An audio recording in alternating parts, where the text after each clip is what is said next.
महिला दिवस के अवसर पर हम सुंदर सुंदर स्त्रियों को सुंदर सुंदर सच के देखते हुए आ रहे हैं। बहुत खूबसूरत लग रहे हैं आप लोग। धन्यवाद।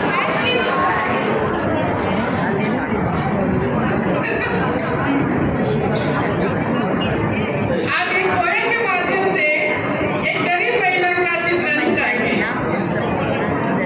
आप लोग ध्यान से सुनना, क्योंकि सभी महिलाएं हैं, सभी में प्रेम है, स्नेह है, दया है, ममता है। इस दया ममता को काम में लगाने के लिए कैसे हम कर सकते हैं दूसरों की सेवा। दान देने के लिए धन नहीं है, कोई बात नहीं, या हवन करने के लिए धन नहीं है, कोई बात नहीं, भंडारा करने के लिए धन नहीं है, कोई बात नहीं, किसी भूखे को खाना खिलाने के लिए धन नहीं है, कोई बात नहीं। लेकिन जो मैं बात कर रही हूँ, यदि आपने इसे कर लिया तो ईश्वर आपसे प्रसन्न हो जाएंगे। एक बार की बात है, एक गरीब महिला बस में चढ़ी। उसके कपड़े पुराने और फटे हुए थे, उनके बाल बिखरे हुए थे और शरीर से कमजोर लग रही थी। जैसे ही उसने सीट में चढ़ी, उसे एक सीट मिल गया। वह चुपचाप जाकर बैठ गई। कुछ देर के बाद अगले स्टॉप में एक वृद्ध महिला चढ़ी। उस गरीब महिला तुरंत उठकर अपनी सीट दे दी और खुद खड़ी हो गई। जब वृद्ध महिला अपने स्टॉप पर उतरी तो वो गरीब महिला अपने सीट पर बैठ गई। थोड़ी देर बाद अगले स्टॉप में एक छोटी बच्ची बस में चढ़ी। बच्ची को देखकर गरीब महिला मुस्कुराई और उसे अपनी सीट दे दी। वापस अपने वो खड़ी रह गई। बच्ची का स्टॉप आने पर वह वापस अपनी सीट पर चढ़ी, बैठ गई। इसके बाद एक गर्भवती महिला आप चढ़ी। वह बिना सोचे समझे अपनी सीट उन्हें दे दी। फिर वह गरीब महिला खड़ी हो गई।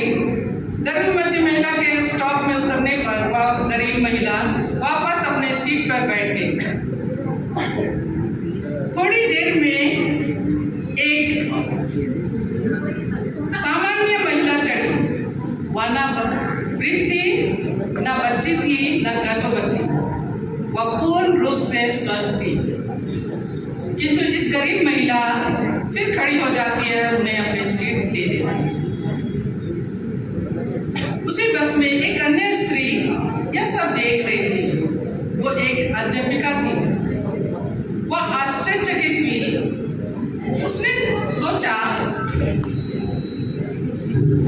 वृद्ध महिला, बच्ची, गर्भवती महिला के लिए सीट छोड़ने का मतलब तो समझ में आता है, पर जो एक सामान्य महिला के लिए बार बार अपना सीट छोड़ना, इसका कारण क्या हो सकता है।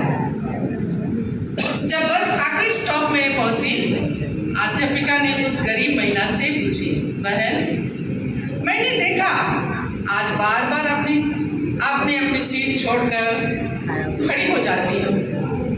आपका भी उतना ही अधिकार है, फिर क्यों आप सीट को दूसरों को दे देती है। आपका भी हक है सीट में बैठने का।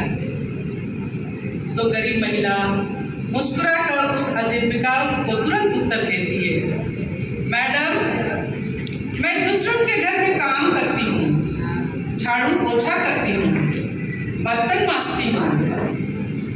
मेरे पास ज्यादा धन नहीं है, मैं किसी को धन दे सकूं या भंडारा कर सकूं, हवन या यज्ञ कर सकूं। मेरे पास मेरे कर्म है और मैं अपने कर्मों से दान करती हूँ। हमेशा कोशिश करती हूँ दूसरों की भलाई करने की। उसने आगे कहा, मेरे अच्छे कर्म ही मेरे ईश्वर के खाते में बैंक बैलेंस बढ़ा रहे हैं। इन्हीं कर्मों के कारण मेरा परिवार सुखी है। मेरे पति मेहनती है और समझदार है। मेरे पास बहुत ज्यादा नहीं है, पर जो है उसमें हम खुश हैं। पाती हूँ वे लोग कितने दुखी हैं, लेकिन मेरे अच्छे कर्मों की वजह से दुख मेरे जीवन में नहीं आता। उस महिला की बातों से अदीपिका को के आंखों में आंसू आ गए। उसने कहा, स्कूल में बच्चों को मैं पढ़ाती हूँ, पर आज तुमने जो शिक्षा मुझे दी है वो सबसे महान है। आज से तुम मेरी शिक्षिका हो। तुम्हारा बहुत बहुत धन्यवाद। इस कहानी से हमें यह शिक्षा मिलती है, हमें दूसरों की सेवा करने के लिए धन की आवश्यकता नहीं है। हम छोटे छोटे कर्मों से दूसरों की सहायता कर सकते हैं, जैसे राह चलते बुजुर्गों को रोड पार कर देना, प्यासा को पानी पिला देना, जरूरतमंदों की सहायता करना, दूसरों को देखकर प्रेम से मुस्कुराना। इस तरह हम दूसरों के जीवन में खुशी लाते हैं। वो खुशी हमारे जीवन में लौट कर आती है। हमारे पिताजी भी कहते थे, अपने अच्छे वक्त में बुरे वक्त की तैयारी करो और बुरे वक्त में अच्छे वक्त की।